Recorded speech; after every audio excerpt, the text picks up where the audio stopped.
The approval of the government policy on outsourcing service. Last. Speaker মহোদয়, উনি যেটা এনেছেন এটা ওনার বক্তব্য উনি রেখেছেন এই ব্যাপারে। আমাদের কাছে 2025-26 ইংরেজি অর্থ বছরে যে বাজেট অর্থনীতির অধীনে মেজর হেড 2052 অন্তর্গত আউটসোর্সিংয়ের জন্য আমরা 1 কোটি টাকার ব্যয় বরাদ্দ রাখা হয়েছে।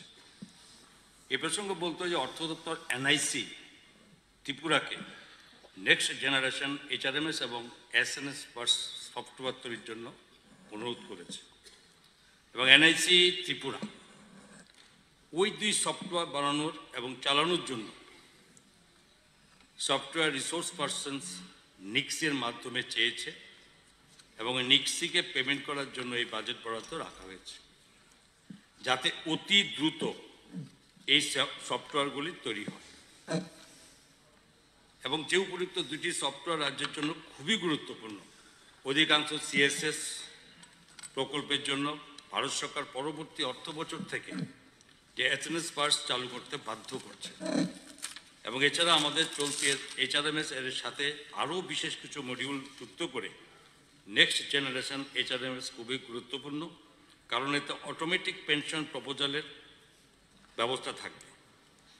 এটার গুরুত্ব এবং এটা কখনো আমরা বেশি সময় নিতে পারবো না, কারণ এখানে যেহেতু ভারত সরকারের নূতন এই SNS পার্স আমাদের শুরু করে দিয়েছে, তাতে এর মাধ্যমে সমস্ত লেনদেন হবে এবং সেগুলোকে আমরা কোনো অবস্থাতে টাইম নিতে পারবো না। এটি অতি সত্য, সেগুলোকে আমাদের কমপ্লিট করতে, তাই জন্য আমরা এনআইসিকে আমরা দায়িত্ব দিয়েছি। ওনার মাধ্যমে সেখানে নিক্সির এই সফটওয়্যার কোম্পানিকে তারা দায়িত্ব দিয়েছে। সুতরাং এটা রাজ্য সরকারের খুব গুরুত্বপূর্ণ, এটা ভাবনাতে মাথায় রেখে যে আমাদেরকে এটা করেছি, সুতরাং এটা আমি কোনোভাবে আমরা মানতে পারি না, এটাকে আমরা প্রত্যাহারের জন্য অনুরোধ করছি।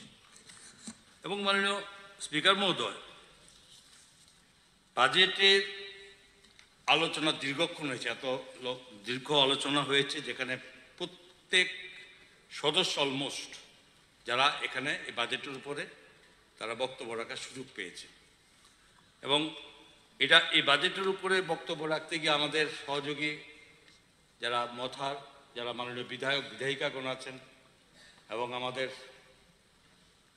ভারতীয় জনতা পার্টির বিধায়ক বিধায়িকা থেকে শুরু করে মাননীয় IPFT মাননীয় মন্ত্রী শুক্লাচরণ নোয়াতা থেকে শুরু করে এবং আমাদের মথা দলের মাননীয় মন্ত্রী অভিষেক অনিমেষ দেববর্মা মহোদয় এবং আমাদের সমস্ত মন্ত্রীরা এবং আমাদের পরিষদ দলনেতা রতননাথ মহাশয় বলেনি এবং মাননীয় মুখ্যমন্ত্রী পর্যন্ত সেখানে এইটার বিশদ ব্যাখ্যা এবং বলেছেন। সুতরাং বিরোধী দলের যিনি বিরোধী দলের নেতা উনিও রেখেছিলেন এবং এটা সুদীপবাবুও রেখেছেন, গোপালবাবুও রেখেছেন।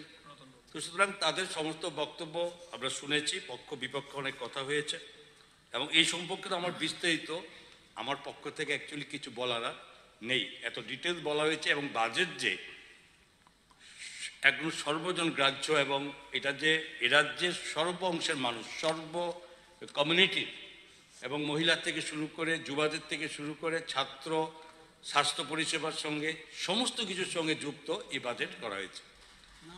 এবং আমি অন্য কিছু আমি যাচ্ছি না, শুধু একটা জিনিস সম্পর্কে পরিষ্কার করতে চাই বাজেট রিলেটেড, যেখানে বারবার একটা কথা ওঠে বিশেষ করে বিরোধী দল থেকে যে এই রাজ্যের বিভিন্ন কিছু কিছু আমরা সংবাদপত্র আমরা দেখেছি যে এখানে আসতে যেরকম রাজ্যের আমাদের সময়কালে যে আমাদের দেনার দায়ে আমাদের জর্জরিত, মাথাপিছু অনেক করে অনেকে তার হিসাবও দেখিয়েছেন। আমি এই সম্পর্কে একটা স্পষ্ট ধারণা আপনার মাধ্যমে, আমি এখানে যদিও কেউ নেই, একমাত্র সুদীপবাবু আছেন, তো বিশেষ করে ওনার মাধ্যমেই বাকি ওনার কলিগ যারা আছে তাদের কাছে পৌঁছাবে আশা করি। প্রথমত আমি বলি 2023 আমরা 2017-18 লাস্ট আমরা পেয়েছি রাজ্যের অর্থনৈতিক অবস্থা। আমি সংক্ষিপ্ত বলছি, আমি বলার দরকার আগে বলেছি, বাজেট নিয়ে কিছুই বলবো না, এত গুরুত্বপূর্ণ বলতে হয় সবার জানার জন্য। এবং 17-18 যখন আমরা সরকারে ছেড়ে 2018-19 আমাদের সরকার শুরু হয়েছে ভারতীয় জনতা পার্টি। হ্যাঁ না, ওইটা উনি কার্ড পোর্শনটা বলে ফেলেছে। ওটা বলেছি আপনাকে, যেহেতু হ্যাঁ বলেন যে টাচ করে যাচ্ছে আর কি, ওটা বলেছি আপনাকে। আচ্ছা ঠিক না, আমি জানেন আমি শুধু বলেছি যেহেতু বাজেটের ভাষণ আমি রাখিনি, এই তথ্যটা আমার বলা উচিত মনে বলে দিয়েছি। এই জন্য আমি এটা বলি, কারণ সবার অবগতির জন্য দরকার আছে, নাহলে ভুল বোঝাবুঝি, ভুল ব্যাখ্যা এবং সরকারের প্রতি বদনাম করা একটা যে চলছে সেটাতে না হয় আগামী দিনে সব জানতে হবে। তো 2017-18 যখন আমাদের আসার আগে বামফ্রন্টের সরকার ছিল, তখন টোটাল বকেয়া ঋণ ছিল 12,903 কোটি টাকা। আমি শুরু করি কয়েক বছর 18-19, এটা ঋণ 1708 কোটি টাকা বেড়ে 14,779 কোটি টাকা হয়েছে, এবং 2019-20 3,258 কোটি টাকা বেড়ে 17,846 কোটি টাকা হয়েছে। মাঝখানে আছে দেখা যাচ্ছে 2020-21 2,848 কোটি টাকা যুক্ত হয়ে সেখানে 21,083 কোটি টাকা হয়েছে। 21-22 1,047 কোটি টাকা যুক্ত হয়ে সেখানে 21,732 কোটি টাকা হয়েছে। 2022-23 877 কোটি টাকা ঋণ যুক্ত করে সেখানে 21,687 কোটি টাকা হয়েছে। 23-24 1,401 কোটি টাকা যুক্ত 21,878 কোটি 26 হাজার টাকা হয়েছে।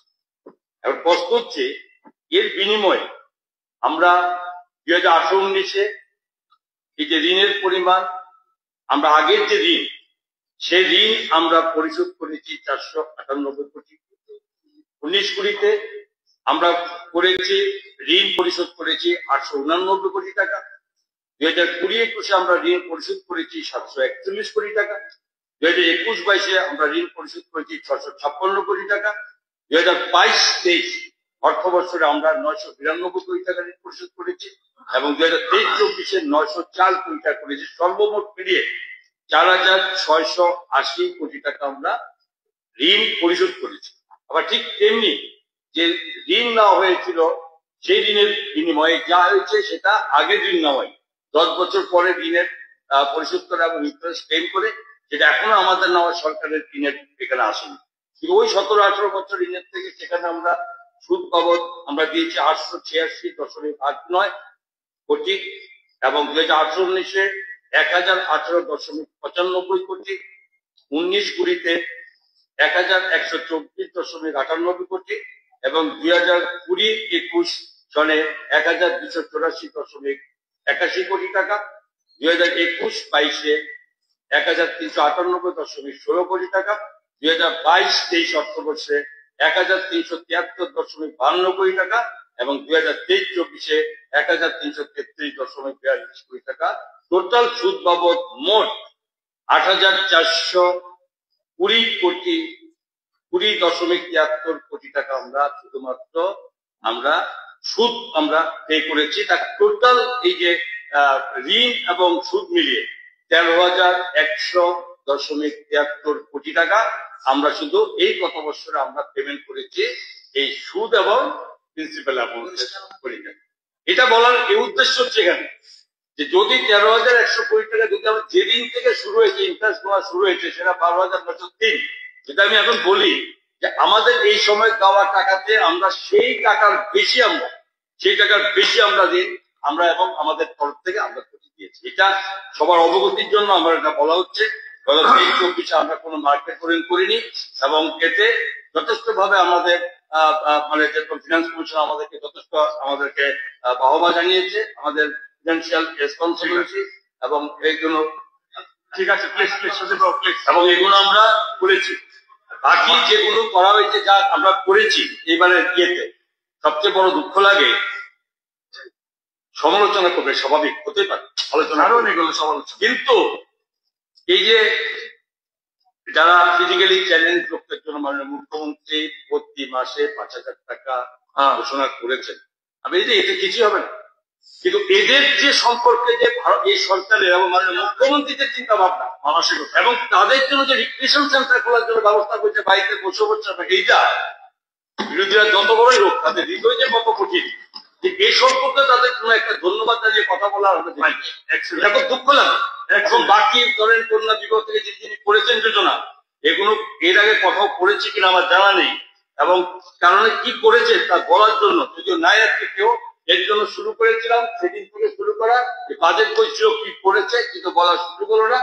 তো ধন্যবাদ সিরিক বাবু যে আপনি শেষ পর্যন্ত এখানে ছিলেন এবং সঙ্গে নাই তো আছেন গোপাল বাবুকেও ধন্যবাদ যে আপনারা দুজনে আছেন। বাজেটের বাকি আলোচনা করার সুযোগ পেলাম না, কিন্তু যা বলেছে আমাদের মন্ত্রী মহোদয়রা যারা বিধায়করা এমএলএ যথেষ্ট, এবং মাননীয় মুখ্যমন্ত্রী তার সঠিক জবাব দিয়েছেন।